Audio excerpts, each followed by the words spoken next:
So I am working, as Jana said, for the European Commission. We are just fairly recently, because since the Lisbon Treaty was put into place, the European Union has gotten a competence in space, which means that we actually, together with the European Space Agency, which actually is a completely independent entity from the EU, and the member states, we are working on space programs. So with that being said, EU has put forward 2 flagship programs. We also have other smaller initiatives, but there are 2 major flagship programs. One is Galileo, which is the what we call the European GPS, but hopefully in a few years they're going to be called the GPS, you know, the US Galileo. We'll see. And the second program, which is the one that I'm working on, is Copernicus, and it's the Earth observation, Earth monitoring program. Both of these programs were named after great astronomers, and we also believe that those programs will eventually live up to their names.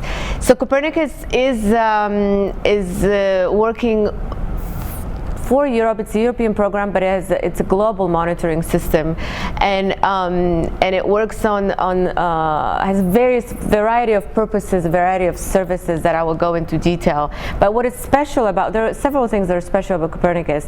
One is that the European Union owns the infrastructure.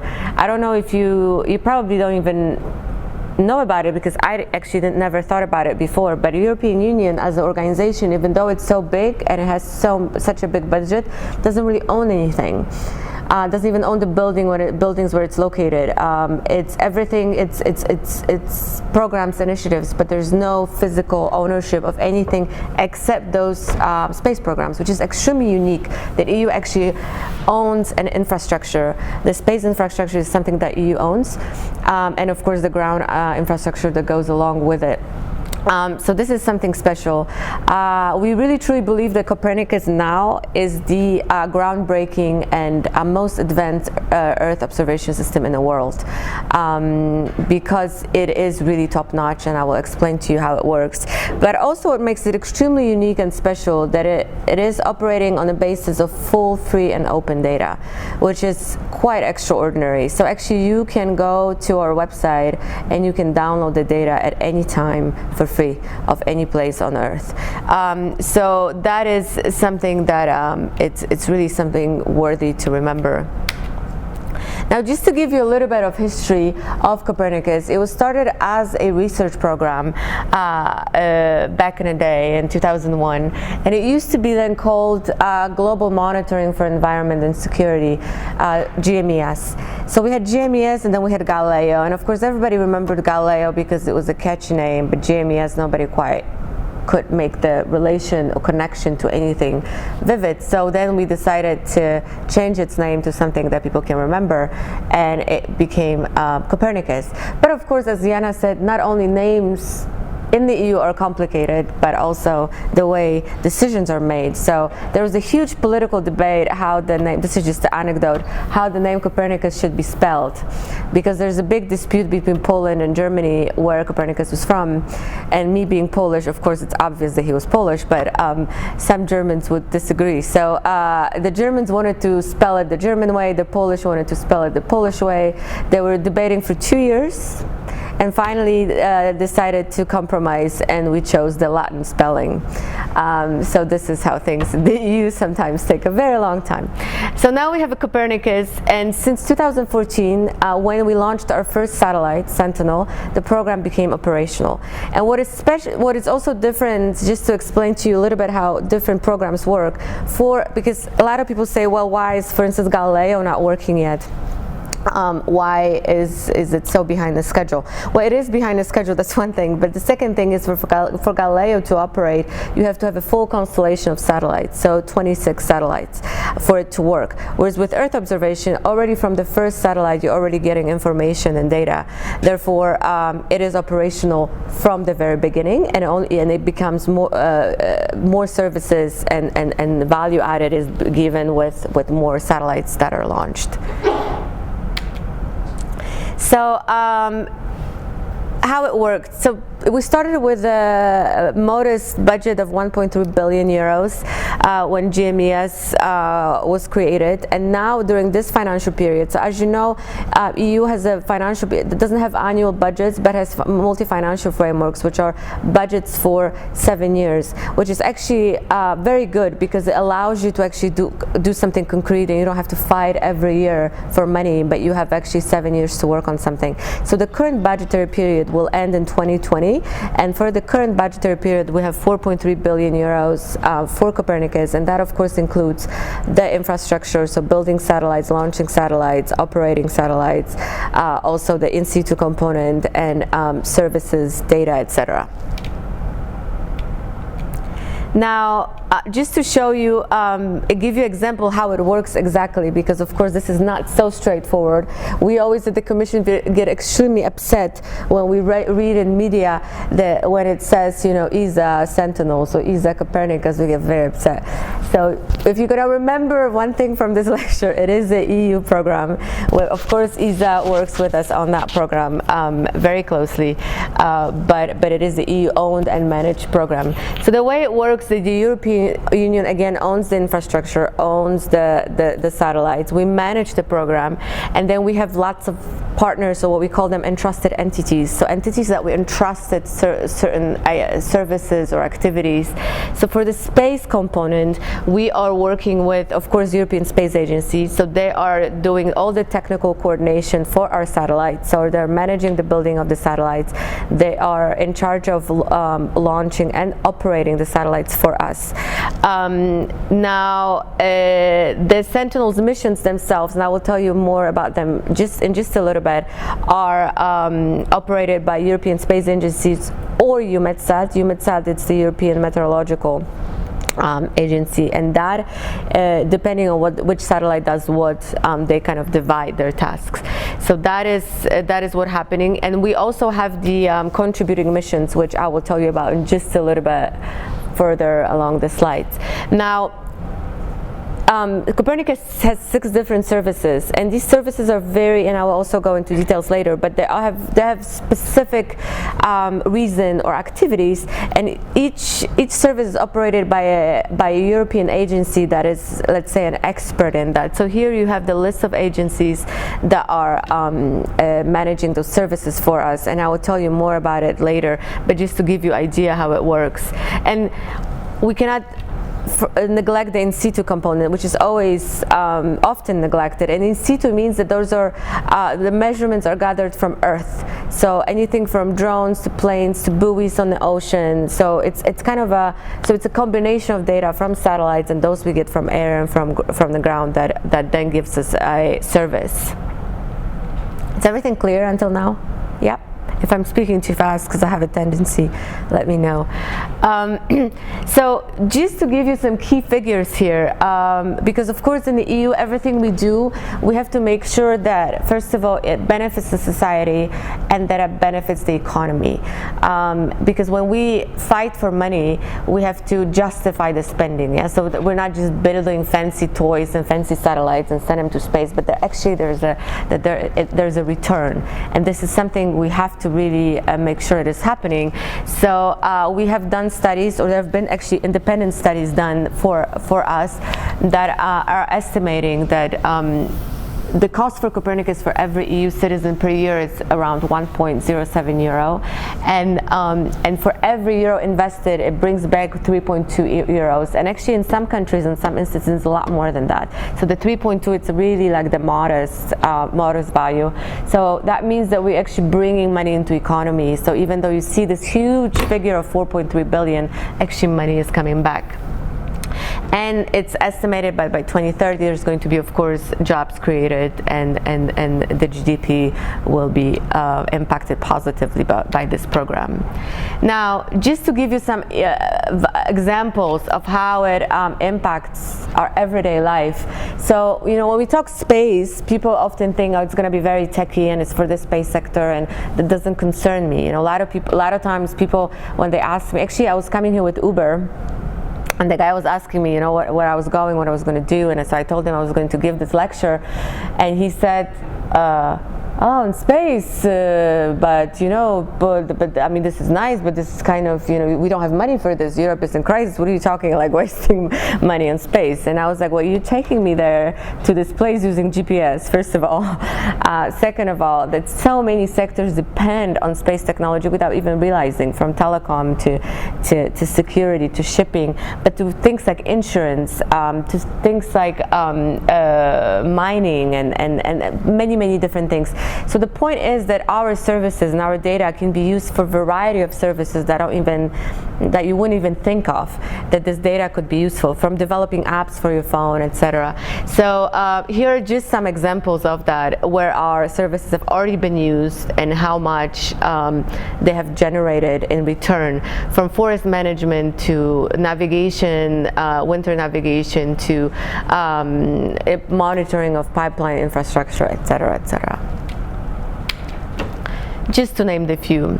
Now, what also makes us very proud about this program, that instead of being kind of the top-down approach, which we're trying to make it a bottom-up, meaning that it is a really user-driven program. So we have a lot of endeavors and initiatives where we meet with users through workshops, through trainings, through different meetings where we gather user requirements, and because we want to know what's working or not. We're doing this for the first time, so we want to know what is working, what's not, what should be improved, and so this is very important, and this is kind of shows you the chain, how the program is, how it is working. That you start with raw data that is coming from these satellites. So raw data means that this data is coming from satellites, and you can download it yourself, but it's not really useful until you make it useful, right? So you have to process it, you have to make it, make information out of it, or a product or an application. And so for this you need IT specialists, and so Copernicus service is doing exactly that. They're turning this data into something useful, into a product, and then this product is being given to a user, anybody. But so we have these 6 services again, and we have the data that is accessible, that is already a final product. Now here are our Sentinels. So we have, our satellites are called Sentinels, and we have 6 families of them. And we call them families because, so they're not 6 satellites, they're 6 families, because for each family there are a couple of satellites, or sometimes even more. And the reason being for that you need to have a backup satellite, but also the revisiting. As you know, satellites are moving around in orbits.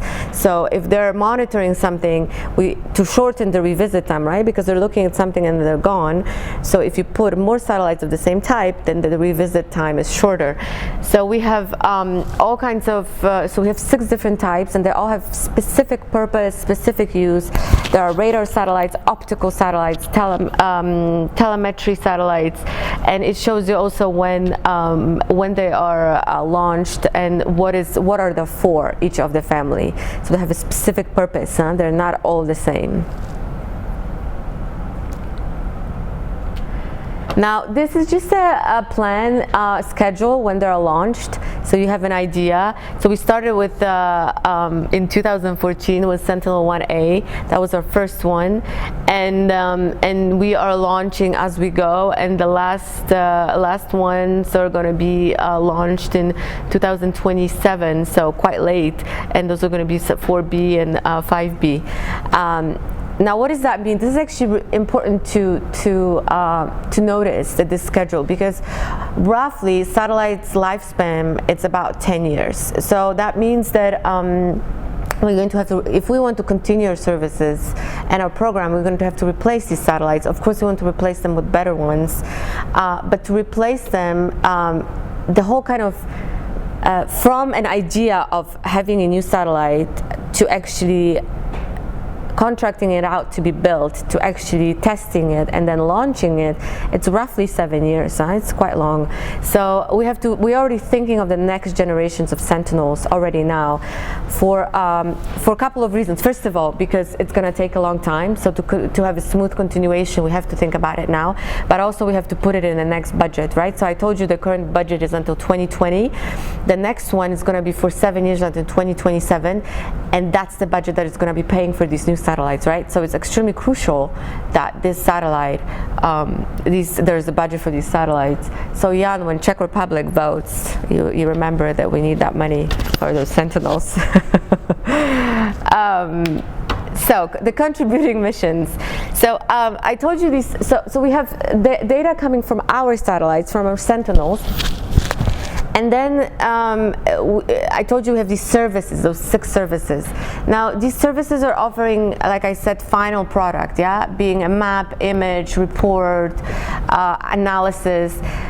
And our satellites sometimes are not enough. You need more information, better resolution or something. So to make these products of these services really top-notch, we're then purchasing data from contributing missions. Contributing missions are actually satellites that are operated and owned by either private operators or other countries, or being US or whatever. And we have a contractual agreements with them that we buy data from them, and we feed them into those services, so that these services are really adequate and high quality. And of course, the in situ data, which I've already mentioned to you, this is the data that is that comes from the ground, being sea or airborne. Those are sensors that are in different places, and of course, they also are being fed into the services, so that the service has really accurate information coming from satellites and from the ground. Now here are our services. These services are, like I said, we have 6 services. One is atmosphere, marine, land, climate, emergency, and security.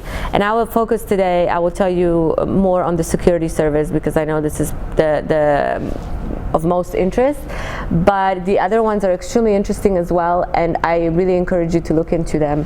But so for instance, for emergency, just to give you an idea, if there is a natural disaster, being a flood, earthquake, whatever, a country can activate our emergency service for rapid mapping, and within a few hours we actually are giving very accurate assessment and data on what is happening, where are the problems, so the people on the ground can really deal with, collapsed bridges or flooded villages, etc. And then we also do mapping for recovery, so afterwards those can be used for recovery purposes. And our emergency service is activated in Europe all the time.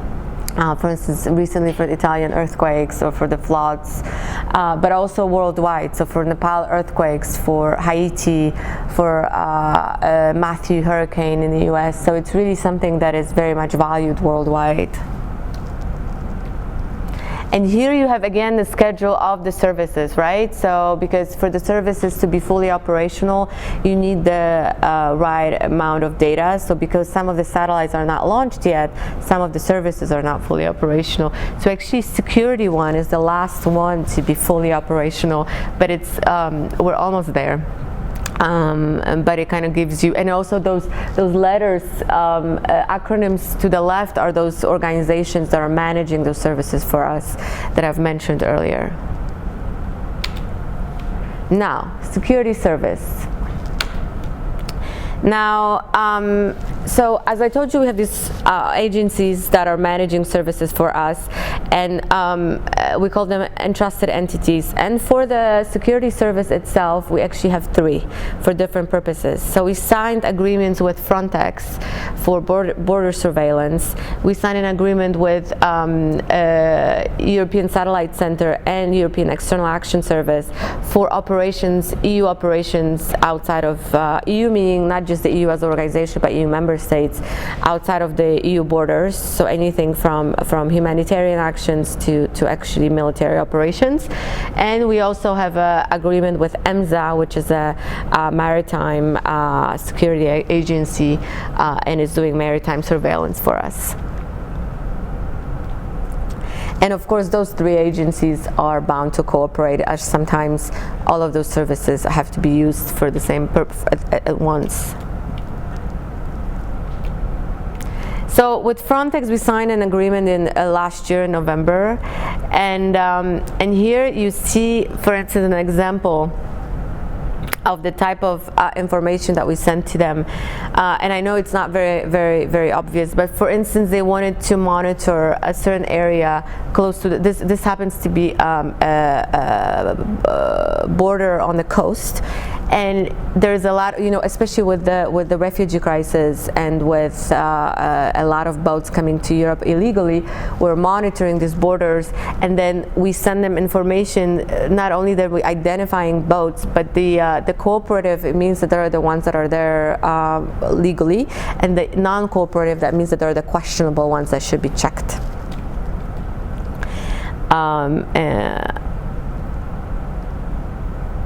So that was in maritime areas, and then also you have a similar example of the type of satellite pictures we're offering for land areas.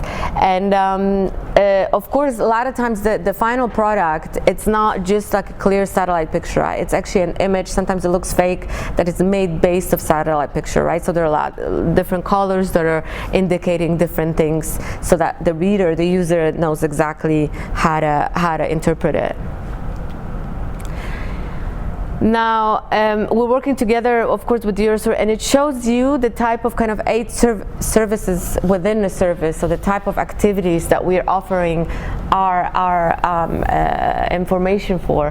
So for, like I mentioned, coastal monitoring, pre-frontier monitoring, reference imagery mapping, maritime surveillance in the area of interest, vessel detection service, vessel tracking reporting service, anomaly detection, and environmental assessment. So those are the type of information and products that we are offering for Frontex. And here you have just some example of the imagery that we do. And for instance, this is quite a high resolution picture, and for this definitely these contributing missions that I've mentioned have been used because Sentinels are not as high resolution. Here shows you detection of the vessels, right? So here you have the dots are different boats that are identified, and they're color coded so that a user can, a coastal guard, whatever, can see if they're okay or not, or where they are. Now, here's just an example of a recent activation of Frontex where our information was used. So in October, 3 boats of immigrants, refugees were rescued. They're about to be to drown, and there are children and women on it, of course. And it shows you that there were 4 other vessels also investigated, and it tells you the type of boat and how many people were on the boat, and this was all done because of our satellite, our service has spotted them. So again, here you have so actually the gray picture, it's like a real picture, and then it's turned into a final product information. So now support to external action, that was not expected, that was signed already in October. And here we're providing geospatial intelligence for situational awareness, so that be it the humanitarian workers or the troops, the soldiers that are, I don't know, in Iraq, Syria, wherever they are, they know what's going on, where they are.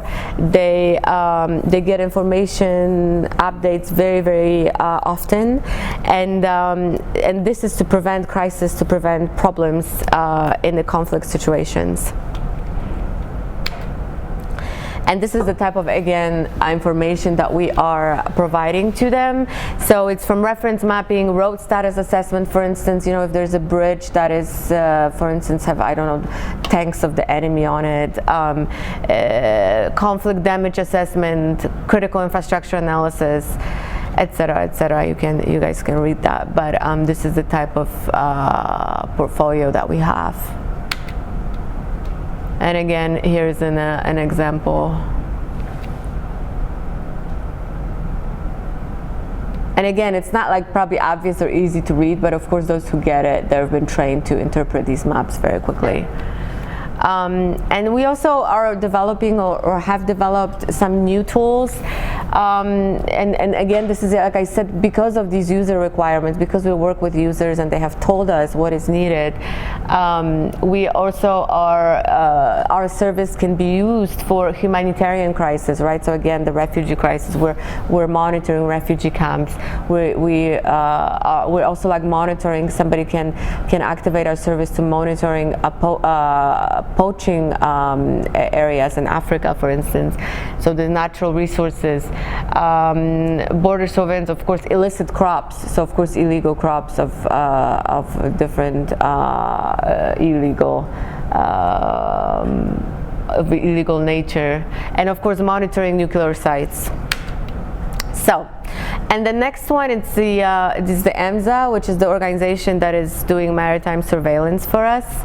And they are, of course, also working with Frontex together on the border control. That's obvious, but they're focusing on maritime safety and security, defense. They work with custom authorities, so any sort of smuggling, illegal smuggling, law enforcement, fisheries control, so illegal fishing, marine environmental oil spills, this sort of thing. But maritime safety and security, for instance, our service was used quite a lot in close to Somalia and Sudan for instance, pirate threats.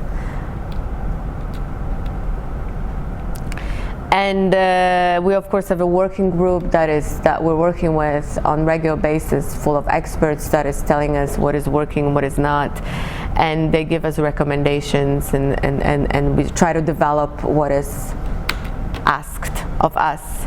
So here again, you have examples of some sort of satellite data and how it works and what we are monitoring. So it's our satellite data is either radar or optical, like I said, and we also use UAV surveillance, of course. Here you have the anti-piracy support for merchant fleets monitoring. That's mostly in the coasts of Africa, which is very, very useful. We're of course monitoring ports as well. Yeah, so this is actually, this kind of closes the security part of the Copernicus. Do you guys have any questions on that before we move further? No? Good. That means I'm extremely clear, or you guys are extremely bored. So now again, what I was saying before, we really want to demonstrate that Copernicus is benefiting all these different sectors, right? That it's not just like preaching to the choir and it's just for scientists and geeks, but it's really data that is useful for health, for tourism, for insurance and disaster management, etc. And that's really something that is important to remember. Now, data access. So how do you access our data? Like if you guys want to like test it out and access it. So this is actually one of our big challenges now, to make data access easy, because it's not. It's not, because we get from satellites, there are terabytes of data coming every day, which is a lot, and it's hard to store it. It's hard to manage it, and I think we haven't quite anticipated that it's going to be as much of it. So we are working on ways. So there's a Sentinel data hub. You can just go to that website that is there, and you can register and try to download data, for instance, from the area that you're from or whatever. But sometimes it's slow, sometimes it's not very easy, and this is one of our top priorities now to work on that and to make it efficient. Now, services are also full, free, and open, but services are, because it's a final product, they're free and open, but for instance, for emergency service or security service, you cannot just activate it yourself, yeah, because I don't know, a local creek has spilled into your garden, you're gonna activate Copernicus management service. It doesn't work that way. It has to be an authorized user, so each country has an authorized user meaning an entity. It's usually like a disaster management entity or a crisis management entity in your country, and that country can, that entity on the behalf of the country can activate the service. Again, it's free. It can be done anytime, but it has to be an authorized user. Now, of course, we have international agreements that we sign with partners worldwide. Again, anybody worldwide can use our data at any time, but if we sign an agreement, we do a data exchange, we signed it with the US and Australia already, that means they get a faster, quicker, and better access to our data, and we also get it back from them. Now, if you want to check out our services, right now, of course, it looks a bit complicated because for each service there's a different website, which is a little bit annoying. And again, we're trying to put it all in one place so that you go to one place and you'll be able to get what you want. But this is still going to be a few months till we get there.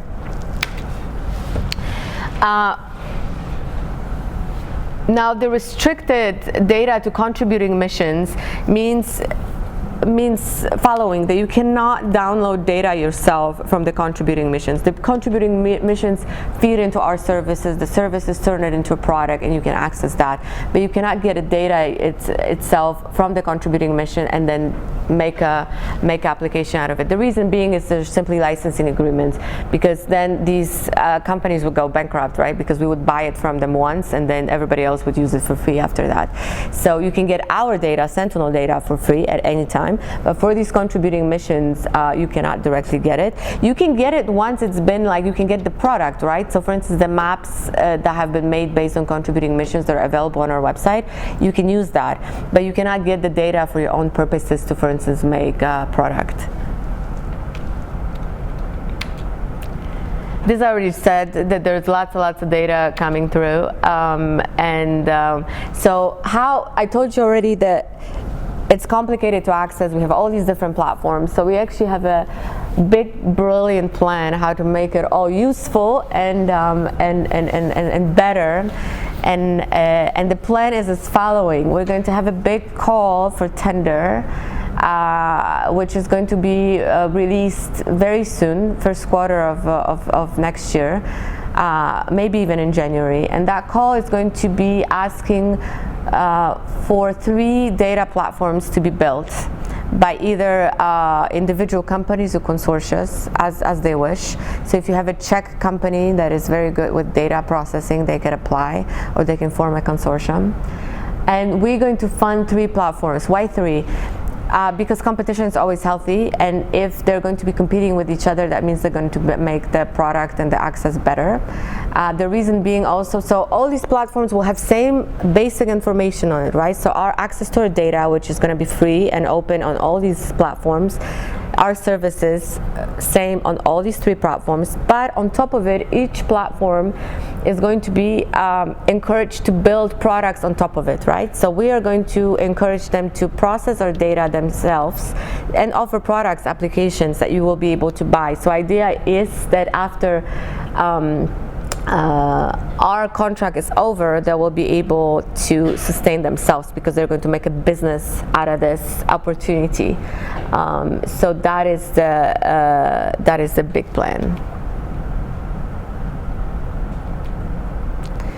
Now, so we started with satellites. We started talking then about data coming and the services, and then we have to make sure that people use it, right? And how do we do that? First of all, people need to know what Copernicus is. So we need to give it a lot of visibility, good branding, good PR, but we also have to make sure that the access to it's easy, user-friendly, and quick, and we have to reach to the user. So even like me being here today, it is a part of a user uptake strategy, because hopefully even if it's just a one person that is going to come and look at our data, it's already something.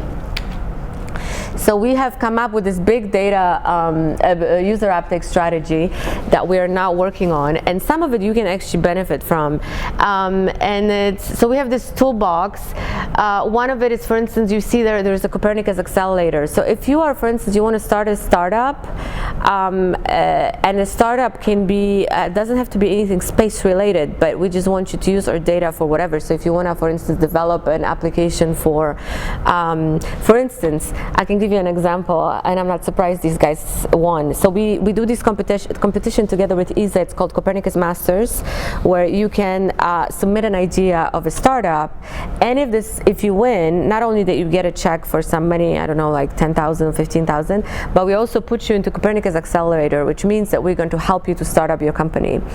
And the company that won, for instance, was it this year or last year? This year was the company that is using our data to develop app for wineries to make wine. And of course, wine and space, it makes me happy. So I'm happy that they won. So you can really be very innovative and creative how you can use our data. So if you have ideas, think about it, because it's a lot of young companies that are benefiting from that, and we can help you really to start your business.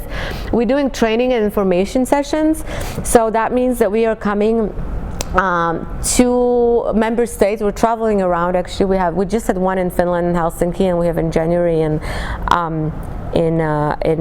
Lithuania, but we're coming to Czech Republic actually with that in May, I believe so. And what that means is that we are we're coming here for a day or two. We have come up with a list of modules, what we call. So it's kind of like a menu, because Copernicus is so big. So different services, different applications, different areas. And the member state then chooses the modules that they're interested in. So for instance, from anything general as accessing the data, so we teach you actually how to access data, like physically, we're doing actual trainings, to how to use a security service, or how to use rapid mapping or whatever. So we're coming with trainers here, and we are training people how to use whatever they're interested in. So then at the end, hopefully they come up with the knowledge and skills. So it's not just a workshop, which is bunch of blah blah blah like I'm doing now, but it's actually something very hands-on, and we've done already 3 of those. We just started in October, and they've been super useful, and they're very custom made to each member state. So you can actually go to all of them if you can, and you're going to learn something new every time. So I'm not sure what we're going to do in Czech Republic just yet, but they have approached us to organize this.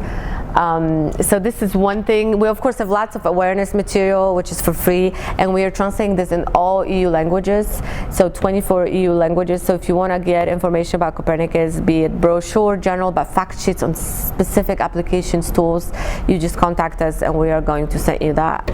We have a lot of that stuff. We do events, of course, and we have also created 2 things. One is Copernicus Relays. So Copernicus, there's a big call for that, and I think there were some applications from Czech Republic. I don't remember from top of my head, but I'm sure there were. So those are pretty much, we were trying to get kind of a points of contacts all over Europe, because a lot of times, when we work with member states, it's the capital, right? And it's the governments or the space agencies. They're super centralized, and other people don't even know what's going on because the information internally doesn't always flow. So we want to make sure that the users are really have access to this without going through this complicated hierarchy.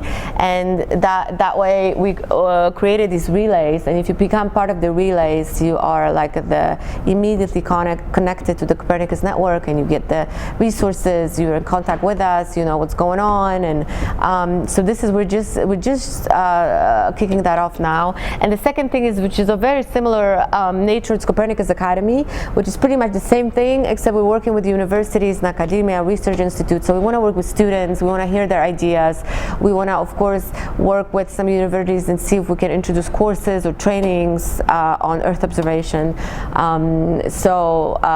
We really want to be in touch. We don't just want to work with high-level people, but really users themselves. And we just created a Copernicus support office. So this is the office that is going to help us to do all that. It's something we contracted out. So instead of like before, if you want to contact somebody at Copernicus, you probably don't even know who to contact, right? Who do you contact? The commission? Who do you contact? ESA? How do you get these? There's going to be a Copernicus office, which is going to be one email address, one phone number. You call them, you write them, and they answer all your questions, or if they don't know, they'll send you the right direction. So it's going to be kind of the hotline, the Copernicus front desk. So for commission standards, for EU standards, you see we're actually quite proactive, aren't we? We're very happy of that. So these are just conclusions on the Copernicus itself, because it's really, I really believe in this program. I'm not just talking about it, and Jana knows me for a very long time, and she knows that I'm very passionate about things that I do, and if I'm not, then I don't do them. And I really truly believe that this program has a huge potential and can impact humanity globally, and it's something that it's very, very nice, because we're working with this program. I'm looking at Europe, at EU, but also the globe as a whole, and it's very nice. It's not looking at boundaries and interests, but it's looking at something that we can monitor the environment. Yeah, if we mess it up, and we have already messed up the environment, the climate, it affects all of us. It doesn't matter if you're rich, poor, where you live. So it's in all of our interests to work on this together. Same thing with natural disasters, security, etc. But also, it can help your business. It's something that you can use, and it's a tool that is very, very useful. So I really hope you will take a look at it. But this is not over yet, yeah? So this is Copernicus. Well, before we go to the strategy, because this was my last slide on Copernicus. Let's talk. Any questions or comments, or are you guys interested in anything particular, or go ahead. Earlier on you mentioned that an average satellite stays in space for about 10 years. Is the Copernicus project also thinking about how to get rid of them from space? Yes. So, are they all unable to deorbit themselves when their lifespan ends, or? Yeah, this is a very good question, because one of the big issues in space right now is a bunch of junk, being debris that is natural from asteroids, pieces, etc., but also to pieces of satellites, or what we call zombie satellites. So these satellites that are just stopped working and they're just there orbiting, and this is of course creating a lot of threats. So we human always learn the hard way, right? So something bad has to happen. We're like, oh yeah, this is a problem, so let's think. So yes, our satellites are programmed in such a way that towards the at the end of their lifespan, they will be coming back to Earth. So the way it works normally, if you have a very, very small satellite, they come back and they burn in the atmosphere. If you have a big satellite, which ours are quite big, they actually land somewhere. Usually it's in the ocean, and then they're retrieved, actually, because we want to learn from them. Yeah, we want to see what kind of damage was done to them by the space weather, what kind of information maybe will be there. So yes, so we're not just going to leave them there. They're going to come down. Yeah, I wish everybody did that. A lot of responsible actors do that, but there's still a lot of problems. You said they will come down. That means that they will deorbit, or they will be deorbited by some others? They will deorbit themselves, the way they're programmed. Yeah. So using what kind of engine? So the way it works, it depends on what orbit you are, where you are. Like these Earth observation satellites are quite close to Earth. They're in low Earth orbit, which means that we're bringing them down to Earth. They have enough of propulsion in them for that. If you have satellites that are in very far orbits, and like telecom satellites, for instance, we have these orbits that we call graveyard orbits, and it's much easier instead of bringing them down. It's actually you move them to an orbit that is not used for anything useful, and then they're just orbiting, forever. But ours are brought down. They're of course maneuvered inside, because our satellites are maneuverable. So of course, if there's a threat of a debris hitting them, we can move them. So they're not just orbiting without any sort of control, and they are being deorbited by us. It's ESA doing that for us. At the end of, we haven't done it yet, by the way. So hopefully it works. But the idea is that they're going to be deorbited by ESA, and then they will be drawn down, and then the gravity does the rest of the work. Yeah. What do you think about the strategy of grave orbit? Of the graveyard orbit, I mean, It's I think eventually, but not probably during our lifespan. It's going to become it might become a problem if we're going to be going further, exploring further. But it's not a big problem now because they're so far and those are orbits that are really not used and they're calculated in such a way that of course there haven't been really much of threat. The biggest threat is really in low Earth orbit where we are with this, because most of the satellites that are launched, also all the small sats, CubeSats, microsats, they're all put into the low Earth orbit, so extremely crowded. They're actually unfortunately I didn't bring a picture of that, but there are Graveyard orbit is exactly the kind of circle which is on the way to further in the solar system. So right, that's right. So I say that eventually it could become a problem, but it's not just yet there because it's not really that crowded. And of course, we'll be, it's then we're gonna be like, oh, maybe this was a bad idea. But hopefully by then we'll have a technology to clean it all up. Yeah, we're working towards that. I mean, it's not there yet, but there are initiatives. So, yeah. You talk about the contributing missions and purchasing data from the private sector. I was wondering how much of your budget is allocated to that? I don't know, actually. This is a good question. I do not know, but this is something that I can check definitely, and so I can give you my details later, and I can check that, because I really don't. I think it depends on the service. Each service has its own budget, and I don't know if it's like an annual thing or if it's a whole. I don't know, but this is a good question. Yeah. I'm assuming it's a lot because high resolution data is quite expensive. I'm not as much about satellites. How competitive is your imagery and stuff to the private sector? Well, it's quite competitive. We apparently put a couple of companies, unfortunately, out of business. But the reason being is because we're free, right, and open. So, and this is not our interest, right, because we want to stimulate the European economy, and we want to complement what's there. We don't want to compete. So it's not something that we're trying to do and take over. We want actually to stimulate the business. Now, it depends what kind of data you're looking at. We actually haven't, our satellites, like I said, are not high resolution. The highest resolution that we have is 10 meters. And that's not very high resolution, and that was a conscious choice. It's not that our satellites are not capable of being high resolution. This was actually a political choice for that particular reason. So you have lots of private operators that are offering high resolution imagery, and we didn't want to compete with them because then we would put them all out of business. Because why would somebody buy it if they can get it for free from us? And also security reasons, right? Because with high resolution data, you can see a lot of things, and for security reasons, of course, and defense reasons.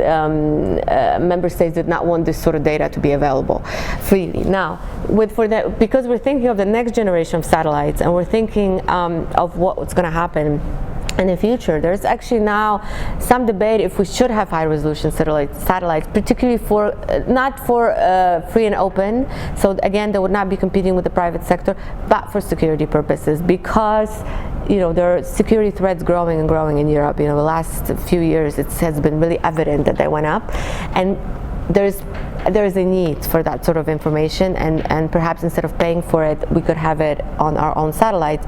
Now, if that happens, if we get those high resolution satellites, that information will not be free and open, right? So it will be only for the use of military and the defense entities of the European Union, so strictly for security purpose. So again, it would not be competing with the private sector.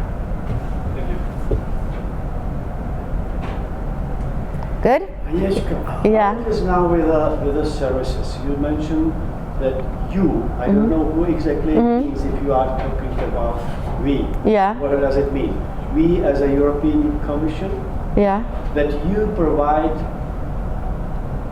you ask for services to embedded entities. Yeah.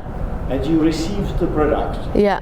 And that product is for who? It's for you. You are a user in that European Union. Yeah. User. So it's a good question because maybe that's not clear. So we actually don't ask them for this. So we ask those entities that I've mentioned. We don't ask them for the service. I mean, we ask them at the beginning when we come up with a plan, when we have developed these services, right? The idea for services, what they should be, what they should provide. We have like regular meetings when we try to improve these services, etc. And then they do it.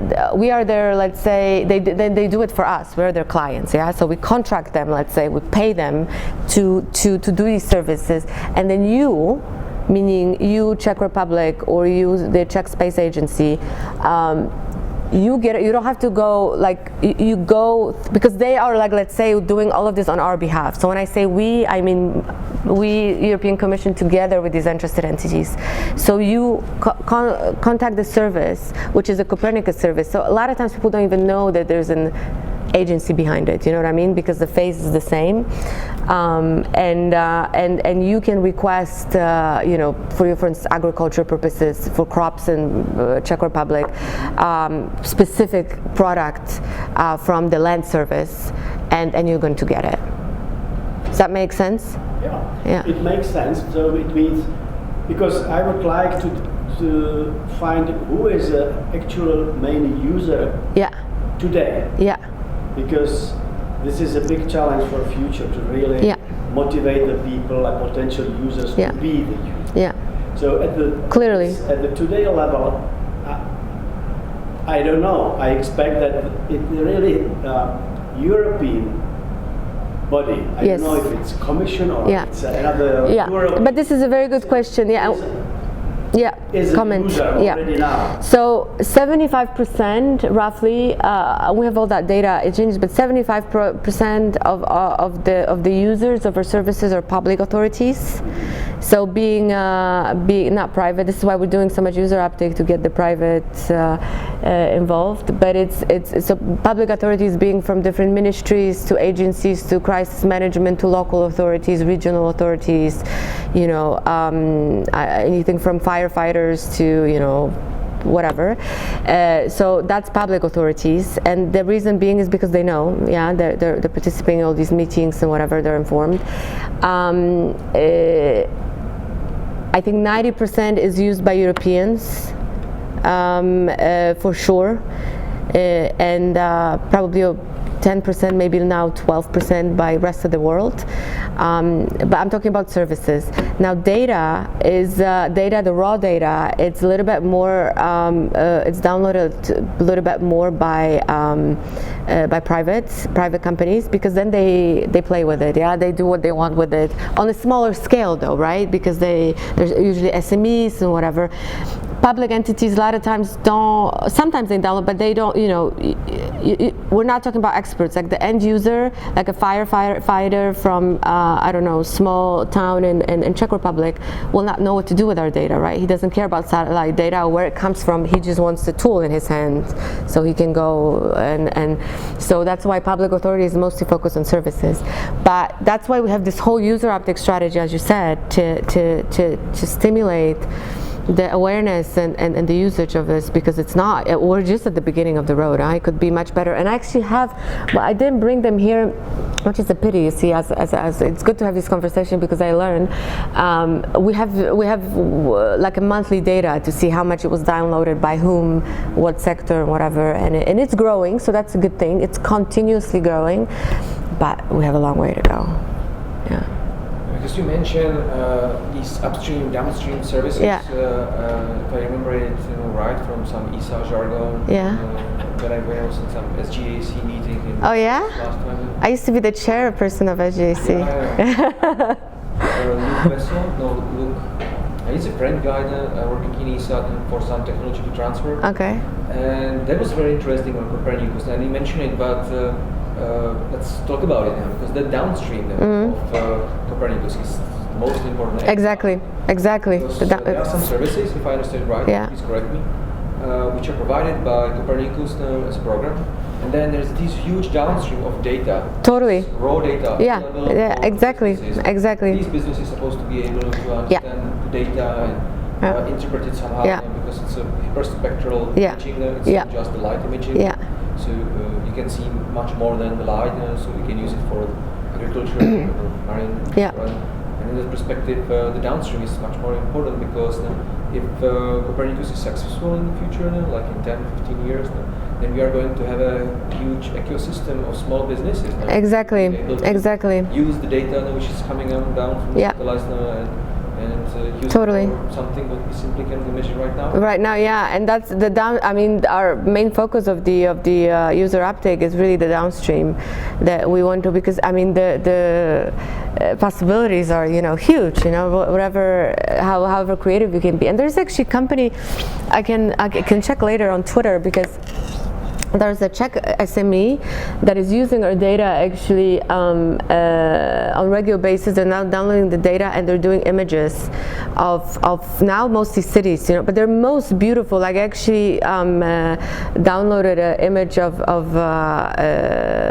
Krakow, and like I blew it up and I put it in a frame in my office because it's gorgeous. So this Czech SME and is producing like amazing imagery, you know, and then they actually apparently started a business when they're selling it as like anything from like as silly as postcards to, you know, posters or backgrounds for, you know, so this is nothing too, but it's already an idea, you know, and I think it's like a one guy or whatever, but now he's like everybody, I see like his images being shared all the time, and I run by the way, if you wanna, you should follow us on Facebook and Twitter if you're on it. It's Copernicus EU, both on Twitter and on Facebook.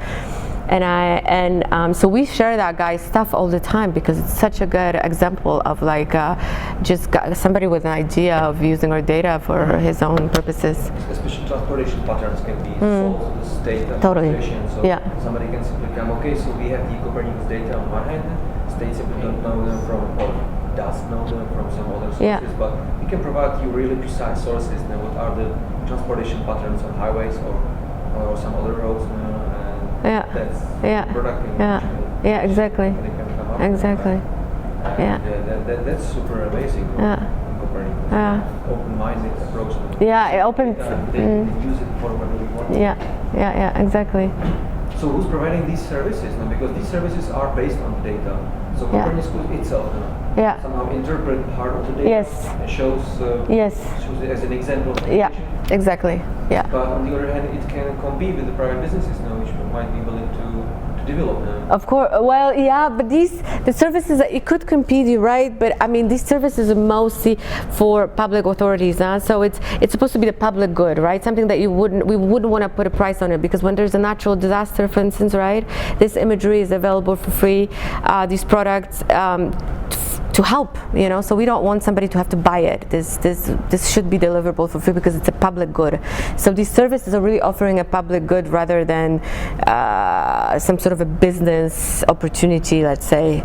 Yeah, and we're not the only ones who are doing it. You know, Americans do it too, as well with the Lancet program, etc. You have certain areas in life where you don't put a price tag on it, and you don't necessarily need to have a competition. You just want to deliver a service. Yeah.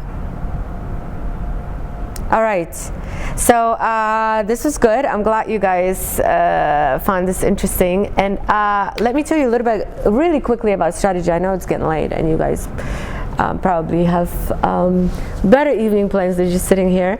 But let me tell you about the strategy for Europe. This is kind of a big deal. We just released last month a space strategy for Europe, and this is a big deal because we did it for the first time. So some people were laughing, so that means that we've been doing stuff until now without a plan. Not exactly, but it wasn't put on paper in such a vivid form. So we actually have a policy now, a European policy, and this on space. And this was drafted by the European Commission together with member states. Of course, we had a lot of negotiations and reiterations, but the main driver behind it was EU. We also had, of course, consultations with the European Space Agency, and there's a chapeau of the strategy, if you read it, that was put together with ESA and EU, but then the rest of the strategy is the European Union's work. It's a very short document, because the strategy should be short, straight to the point, so it's not like hundreds of pages. I really encourage you to take a look at it because it gives you kind of idea where we're going. It's short, it's straight to the point, it's very written in a very kind of simple language, and it is translated now in all EU languages, so you can read it and check. So first of all, it gives you the strategy, gives you the status of the programs. Of the Copernicus, I already told you pretty much everything. But it gives you actually, you know, that more than, so now we have more than 50,000 users registered with the Sentinel hub, and more than 5 million products have been downloaded, which is good. Now, going to maybe down to Galileo first. So this is, like I said, it's the GPS system, and it has, of course, space segment and ground segment. And what is very exciting that, like, literally, I think next week or in 2 weeks, but very soon, we're going to start the Galileo initial services, which is going to be a big announcement and a big thing, because we're finally going to be able to start testing. We have 18 satellites now up in space, and we can start some doing initial services, which is a very big deal because we can finally start testing these satellites. This is now, of course, this sort of, you're not going to be able to use it just yet, but this is a very important step, a milestone. And what is also what's going to be very nice with Galileo as well, that once it's operational, which should be by 2018, 2019. It's going to be something that you won't have to, if you have it on your phone or your receiver in your car, you won't have to, I don't know, choose Galileo. It's going to complement what's there already. So being GPS satellites that you're using, which means that your signal is going to be a lot more accurate and a lot more specific. You know, a lot of times it happens that you lose signal, for instance, somewhere. This is going to be happening a lot less, if any. And also, you know, Galileo is a lot more advanced than GPS simply because it's newer, right? So it has the way it's, we also, with our ground component, we're going to have sensors, or we're having sensors in cities, etc. So for instance, you're going to have a lot better navigation in places with, for instance, tall buildings, right? For instance, in New York and Manhattan, now it's very difficult to get a GPS signal because it's blocked. The sky is blocked, whereas with Galileo, it's really going to improve it quite a bit.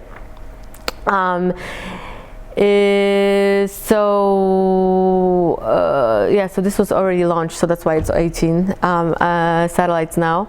And EGNOS, do you guys know what EGNOS is?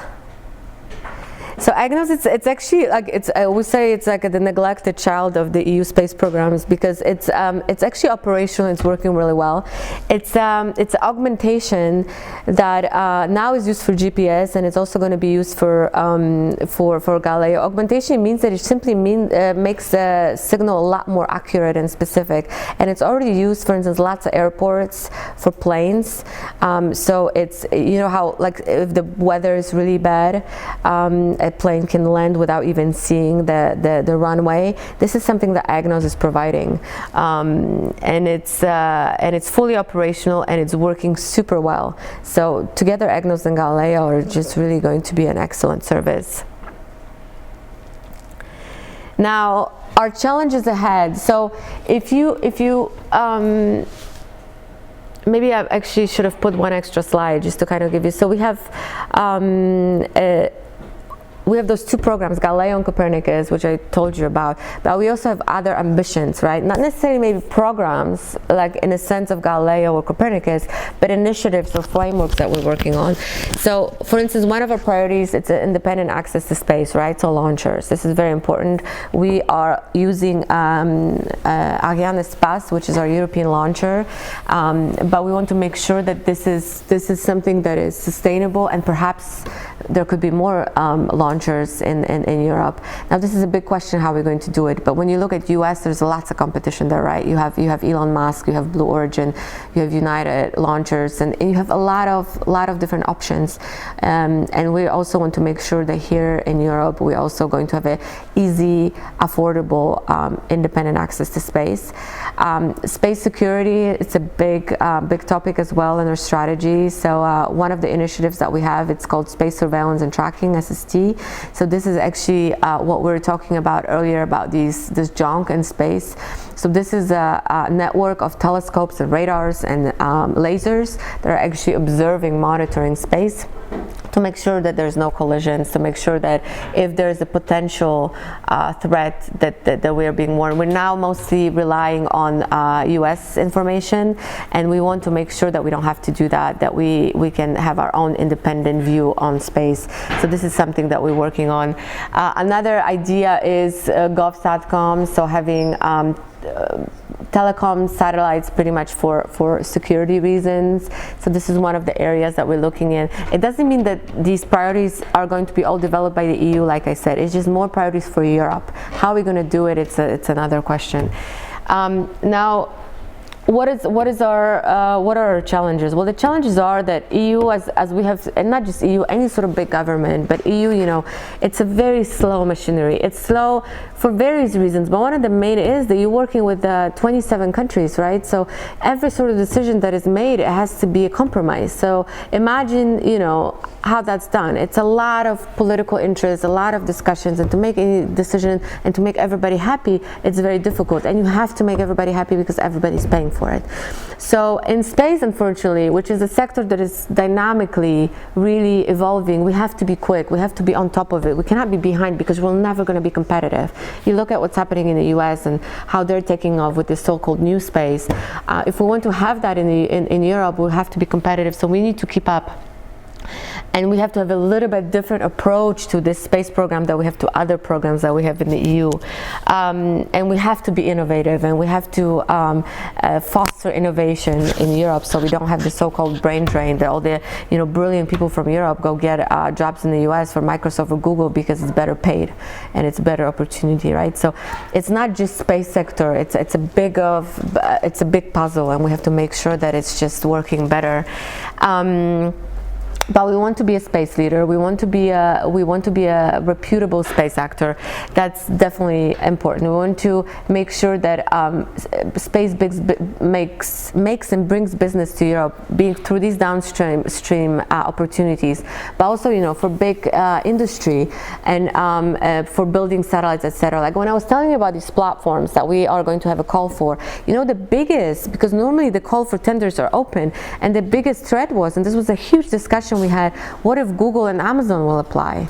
Because they will get it, because we don't have a really enough of adequate competitor in Europe, right? And we want to pay them, Americans, to do this for us. But we don't have anybody at the same level in Europe, right? So this is a big question. Like we have to build this sort of capability in Europe to make sure that we can keep up with the space program. Because having satellites is one thing, but having right infrastructure here to actually deal with what's coming from satellites is another. And of course, the political priorities are extremely important, right? Unfortunately, without politics, these things don't happen. Those are political decisions, and sometimes those politicians need a lot of pressure, and this is where you come in. So here are 4 strategic priorities, the main ones. So again, we have to maximize the benefits from the society so that the society appreciates and understands the benefits.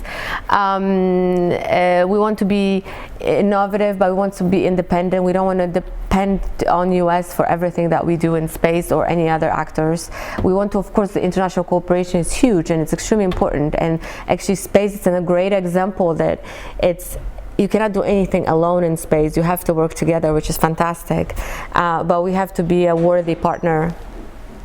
And that's pretty much it on the priorities. And how are we going to do this? Well, we have this strategy, which is this first thing. It's a piece of paper that is going to give us some kind of guidelines and the way forward.